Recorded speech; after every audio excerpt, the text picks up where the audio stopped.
কিনাৰ নেপালী গাঁও যাক হলকনি বুলি সকলোৱে জানে। গাঁওখনত যোৱাকালিৰ পৰা বুঢ়ীদিহিং নদীৰ প্ৰবল বানপানীত সমগ্ৰ অঞ্চলটো বুঢ়ীদিহিং নদীৰ বানপানী ডুব গৈছে।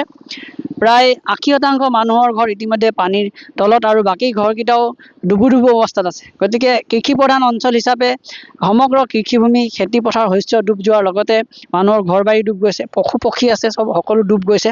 গতিকে আমি চৰকাৰলৈ আহ্বান জনাইছোঁ, অতি শীঘ্ৰে পশু পক্ষীৰ কাৰণে খাদ্যৰ ব্যৱস্থা কৰিব লাগে। জনসাধাৰণৰ স্বাস্থ্যৰ কাৰণে স্বাস্থ্য শিবিৰৰ ব্যৱস্থা গ্ৰহণ কৰিবৰ কাৰণে আমি প্ৰশাসনক আহ্বান জনাইছোঁ। ইয়াৰ লগতে জনপ্ৰতিনিধিক আমি আহ্বান জনাইছোঁ যাতে জনপ্ৰতিনিধিয়ে অতি শীঘ্ৰে ইয়াত বসবাস কৰা ৰাইজৰ যাতে স্বাস্থ্যৰ কাৰণে চিকিৎসা সেৱাৰ ব্যৱস্থা গ্ৰহণ কৰিব লাগে।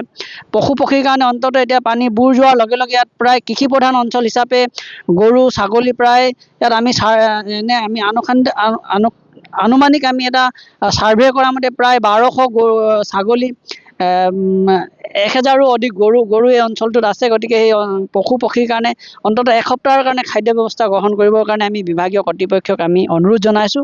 আৰু ইয়াত থকা ব্যক্তিসকলৰ কাৰণেও যাতে স্বাস্থ্যৰ কাৰণে হওক বা খাদ্য যোগানৰ কাৰণে ব্যৱস্থা গ্ৰহণ কৰিবৰ কাৰণে আমি প্ৰশাসনক বা চৰকাৰক আহ্বান জনাইছোঁ। গতিকে আমি ক'ব বিচাৰিছোঁ যে বুঢ়ীদিহিং নদী এতিয়াও পানী বাঢ়ি আছে।